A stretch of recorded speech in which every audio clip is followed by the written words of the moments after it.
शिवार्पणम् उमया सह देवेश नन्दिवाहनमेव च भस्मलेपनः सर्वाङ्गम् एकबिल्वं शिवार्पणम्।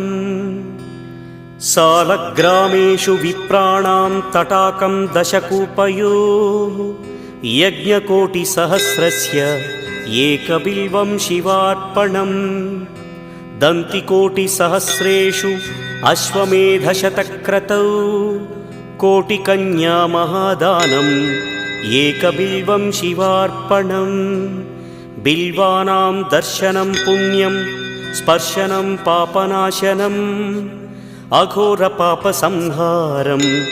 एकबिल्वं शिवार्पणम्।